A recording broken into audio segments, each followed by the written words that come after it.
Friends previous వీడియోలో India Pakistan war of 1965 సంబంధించిన పెట్టాను. ఈ వీడియోలో ఇండియా పాకిస్తాన్ వార్ ఆఫ్ 1971 దీన్ని మనం ఏదైతే ఒక గ్రేట్ మూమెంట్గా మన అందరం కూడా ఫీల్ అయ్యే విధంగా ఉంటుంది. ఈ వార్ మనం క్లియర్ విక్టరీగా గెలిచాం. వార్కి రీజన్ ఒకటే, మనకి పాకిస్తాన్ అంటే ఓన్లీ వెస్ట్ పాకిస్తానే కాదు, ఈస్ట్ పాకిస్తాన్ కూడా ఉంది. ఈస్ట్ పాకిస్తాన్ సడన్గా గొడవలు అయితే జరుగుతున్నాయి. అక్కడ ఉన్న ప్రజలు ఇండియాకి రావటం మొదలుపెట్టారు. వెంటనే ఇండియా ఇంటర్వ్యూన్ అయ్యి వెంటనే ఇండియా 2 ఫ్రంట్ వార్ అయితే చేపట్టింది. అటు వెస్ట్ పాకిస్తాన్, ఇటు ఈస్ట్ పాకిస్తాన్తో. ఈస్ట్ పాకిస్తాన్లో ఉన్న సోల్జర్స్ని సరౌండ్ చేసి మనం పాకిస్తాన్ని వెనక్కి పంపించి వాళ్ళ సోల్జర్స్ని వెనక్కి పంపించి ఏదైతే ఈస్ట్ పాకిస్తాన్ని బంగ్లాదేశ్గా మనం ఫ్రీడమ్ అయితే ఇచ్చాం. ఆ వార్నే మనం బంగ్లాదేశ్ లిబరేషన్ వార్ అని అంటాం. ఇక్కడ మనకి ఎల్ఐస్ అయితే ఉన్నారు, అదే రష్యా, ఇజ్రాయెల్.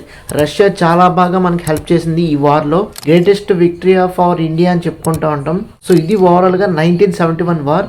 మీకు ఈ వీడియో నచ్చినట్టు తప్పకుండా లైక్ చేయండి, మీ ఫ్రెండ్స్ అందరికీ షేర్ చేయండి, తప్పకుండా సబ్స్క్రైబ్ చేసుకోండి. Thanks for watching.